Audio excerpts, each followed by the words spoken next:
We're honored to have Mr. Mahesh Paranjpe, the CEO of Tata Power Solar, with us today.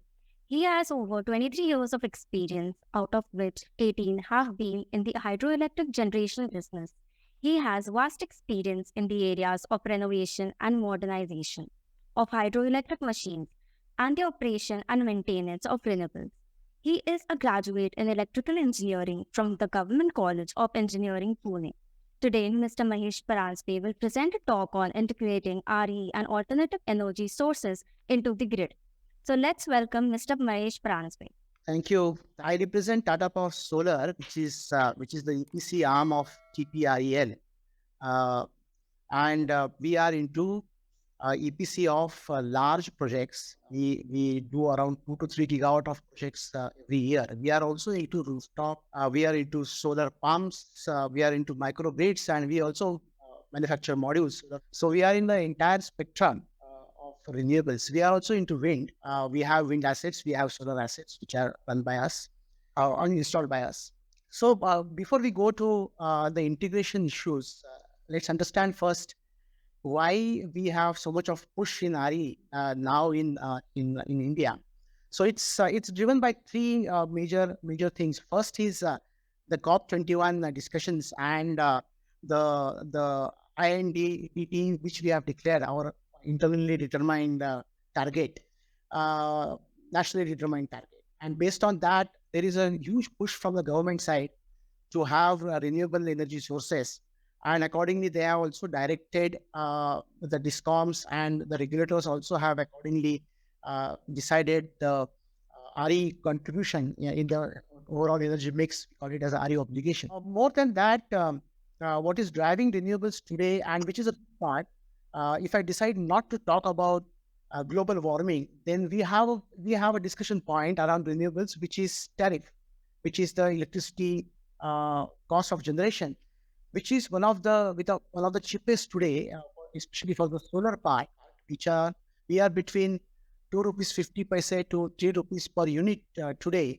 When we started in 2011, it was at 17 rupees 91 paise or something in that range, and today we are at just 2 rupees 50 paise or around 3, which is one of the cheapest energy source available. And I think that is also driving the growth.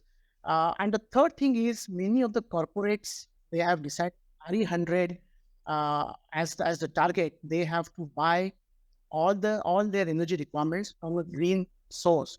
So these are the three major things which are driving renewable development of renewables in India. There are obviously issues attached to it. The biggest issue is seasonality, and it is cyclic in nature. The generation is cyclic in nature. Take example of solar. Obviously, we'll have solar only during the daytime, whereas wind, it is generally because of the southwest monsoon. We have more wind generation in those monsoon months. So there is a seasonality attached to it, and is obviously not as per this generation. The peaks, the demand can be completely different, and that is a major challenge with RE. In the conventional generation, we can actually uh, change our generation pattern to meet the demand pattern. This is not possible in solar and wind. Whenever the sun is shining, we have to generate. Wind is blowing, we have to generate.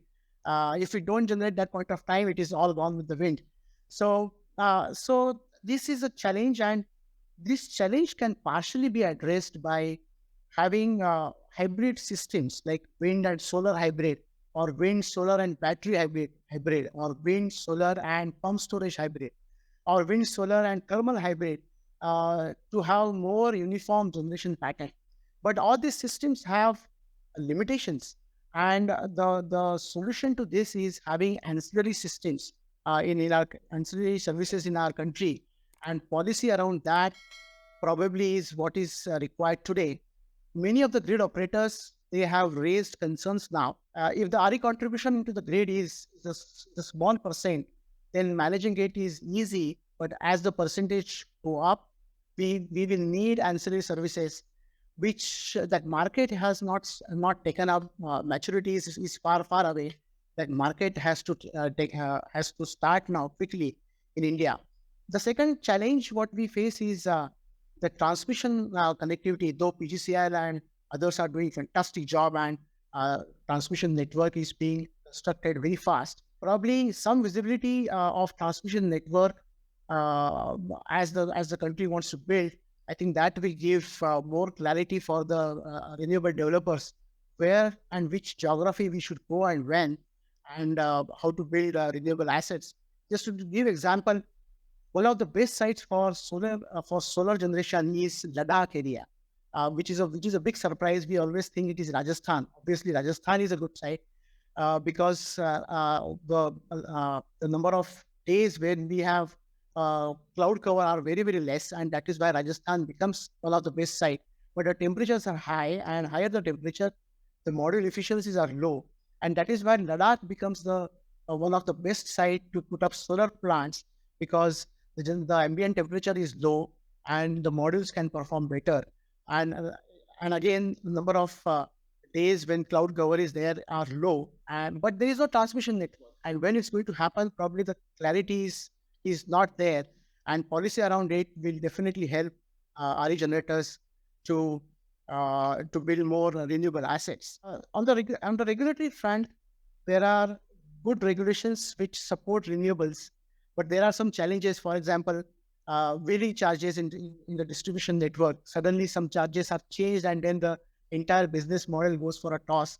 So, some stability on those regulatory fronts will help us.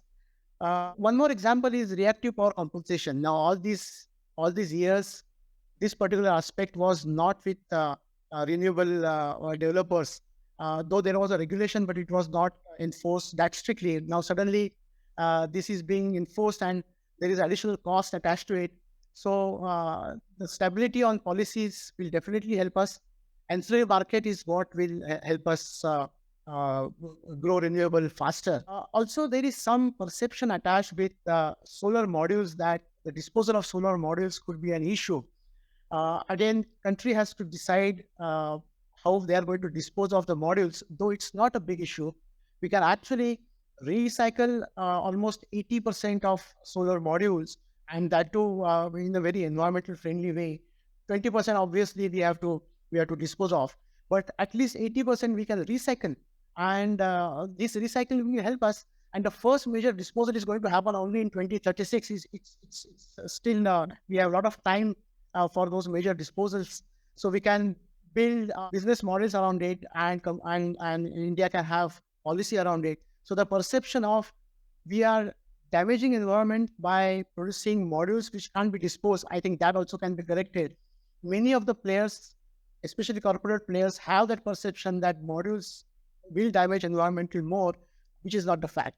I've covered few. I think as we go ahead in the discussion, we can discuss more about it. Thank you. Thank you, Mr. Paranjpe, for your talk on integrating RE and alternative energy sources into the grid.